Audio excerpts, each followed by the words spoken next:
Tapi kalau yang nggak pasti justru bukan prinsip ekonomi Islam. Oke. Dalam Masih dalam kontradiktif investasi. sih. Misalnya, Oh, sih. kontradiktif. Karena gimana? mau usaha apapun nggak ada yang pasti. Betul. Secara terms bisa pasti, Betul. tapi hasil kan tidak pasti. Itu dia. Mirip sama kayak saham lah. Betul. Nah, basically saham itu kan Hmm. basically saham adalah kepemilikan terhadap suatu bisnis. Betul. Sebenarnya kan mirip sama investasi Sama Islam. investasi, betul. Ini bisa naik, bisa turun gitu. Betul. Iya, masih agak kontradiktif sih Oke. menurut gua. Itu poin yang lu tadi bilang, itu poin Islam tuh. Jadi yang kita bisa pastiin hanyalah termnya.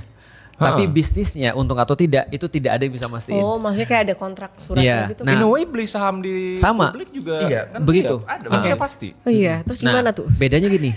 Bedanya adalah kalau di dalam sistem jadi Islam memperbolehkan saham, tapi yang tidak boleh itu adalah pasar saham. Di mana pasar saham itu sebenarnya kan kita nggak ngerti perusahaannya apa.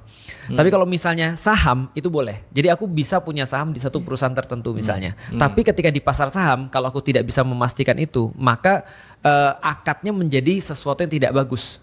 Contoh kayak gini ya misalnya ya.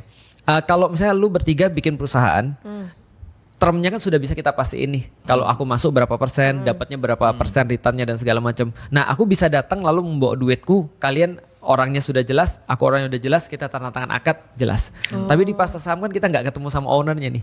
Orang masuk keluar itu kan nggak ada yang bisa mastiin dan nggak ada yang bisa tahu kan. Contoh misalnya kayak gini nih. Aku buat saham PT nipu-nipu gitu misalnya. PT nipu-nipu ini menjual saham 1000 lembar gitu misalnya ya di bursa saham misalnya. Nah tiba-tiba PT nipu-nipu ini lagi naik nih, sentimennya bagus gitu kan ya. Orang-orang pada, wih naik nih, naiknya parah, beli gitu kan ya. Padahal nggak ada perusahaannya sama sekali. Memang aku perintahin, Koi beli Koi biar goreng naik.